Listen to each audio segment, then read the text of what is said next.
आलोचना करने वाले कहते हैं कि पहलगाम में हमला हुआ तो बाबा ने पर्ची क्यों नहीं निकाली?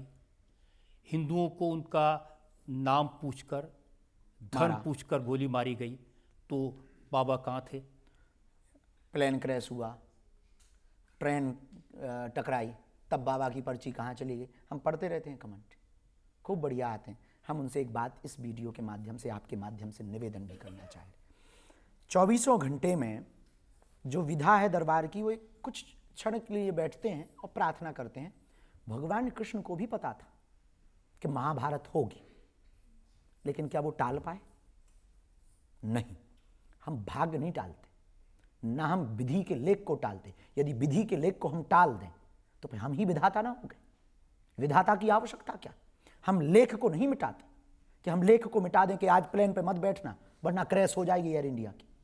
यदि हम ये बता दें तो फिर तो विधि के लेख भी मिट जाएगा। दूसरी बात, महाभारत में अभिमन्यु का एक चरित्र है। भगवान कृष्ण को पता था यदि ये आज जाएगा मारा जाएगा, लेकिन भगवान ने रोका नहीं।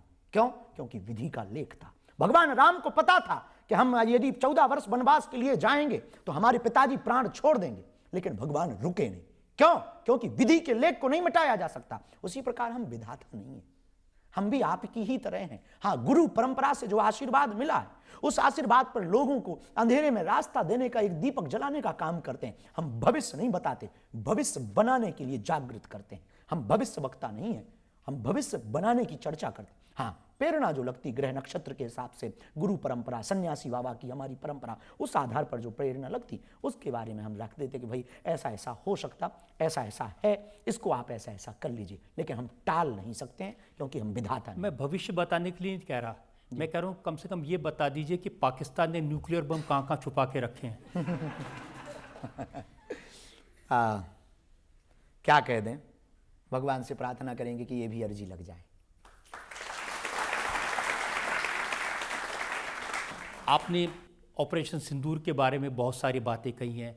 आपको लगता है कि न्याय हो गया या अभी बाकी है?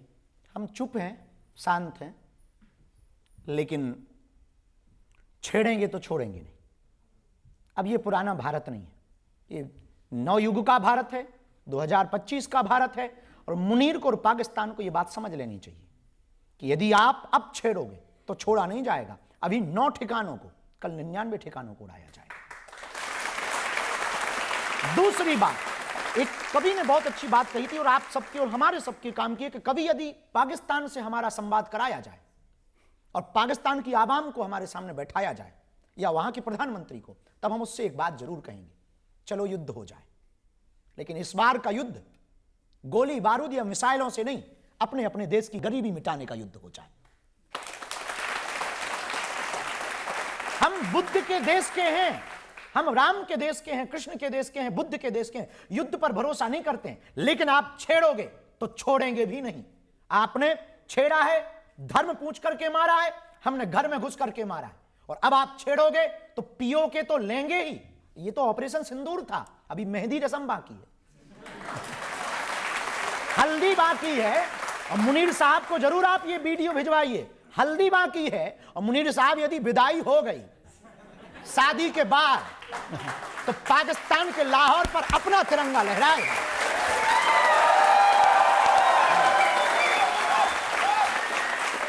क्योंकि इस देश में 2 रियल हीरो हैं, खेत में खड़ा किसान और सरहद पर खड़ा जवान।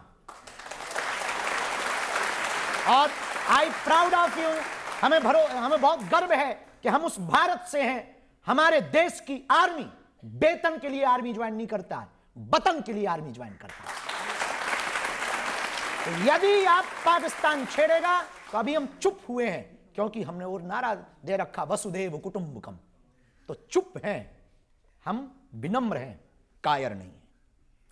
कुछ लोगों को यह शिकायत है कि ऑपरेशन का नाम सिंदूर क्यों रखा गया, जिसमें आतंकवादी मारे गए उसका नाम ऑपरेशन महादेव क्यों रखा गया? ये तो हिंदू धर्म से जुड़े हुए शब्द हैं। इस देश में कुछ ऐसे गधे हैं जिनको ये बड़ी प्रॉब्लम है, इनके पेट खराब रहते हैं। कभी बाबा बागेश्वर के नाम पे रहते, कभी गुच्ची चश्मा के नाम पे रहते, कभी आर्मी के नाम पे रहते, कभी ऑपरेशन सिंदूर के नाम पे, कभी ऑपरेशन महादेव के नाम पे। उन्होंने सिंदूर उजाड़ा, अपन ने सिंदूर ऑपरेशन नाम दिया। कोई गलत बात। इस देश में पहले पढ़ाया जाता था गा से गणेश। कुछ लोगों का पेट दर्द हुआ, बोले ये सांप्रदायिकता है, गा से गधा पढ़ाओ। अब गा से गणेश पढ़ाने की बजाय गधा पढ़ा रहे हैं, तो बच्चे भी गधे ही कुछ हो रहे हैं। जो गा से गधा पढ़ रहे हैं ये वही कह रहे हैं ऑपरेशन सिंदूर नाम ना रखो। तो हमने ये तो समझ लिया है कि ये कुछ लोगों का पेट दर्द है, ऐसे लोगों को बहुत ही जल्दी लाहौर शिफ्ट हो जाना चाहिए।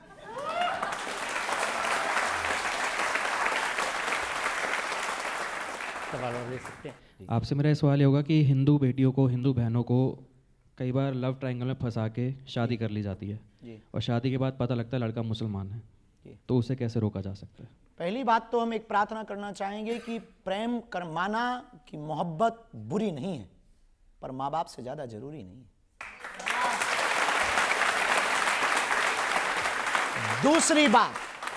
दूसरी बात भी हम आपसे निवेदन करें, प्रेम करना चाहिए, पर इस देश में बहुत बहुरूपिया घूम रहे हैं, इसलिए कुछ बेटियों को बहुरूपिया बहुत पसंद आ रहे हैं। हमने पिछली बार एक बयान दिया था, लोगों ने हमारी बहुत कंट्रोवर्सी की। वो बयान बहुत पवित्र बयान है। हम किसी भी मजहब के विरोधी नहीं हैं, हम रसखान के भी दोहा गाते हैं, और देश की बात आती है तो अब्दुल कलाम को भी सलूट करते हैं। लेकिन लव जिहाद, लैंड जिहाद, मूत्र जिहाद, थूक जिहाद, इसके खिलाफ हैं।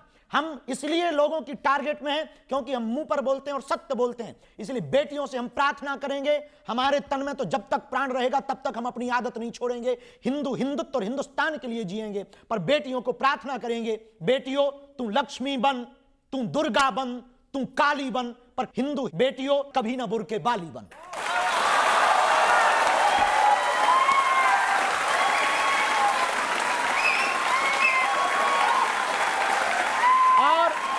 वीडियो के साथ ये बात भी हम बोल रहे कि हमारी मुसलमान बहनों के प्रति ये नफरत नहीं है, आदर है कि आप अपने मजहब को संभाल के रखो, हमारी बेटियां अपने धर्म को संभाल करके रखें। ये नफरती बयान नहीं है। हम मुसलमानों को हिंदू नहीं बनाना चाहते, हम ईसाइयों को हिंदू नहीं बनाना चाहते। इतिहास में एक भी कहानी ऐसी नहीं है जहां पर तलवारों की नोक पर हिंदुओं ने किसी मुसलमान को हिंदू बनाया। लेकिन हमारी बेटियां क्यों टारगेट की जाएं?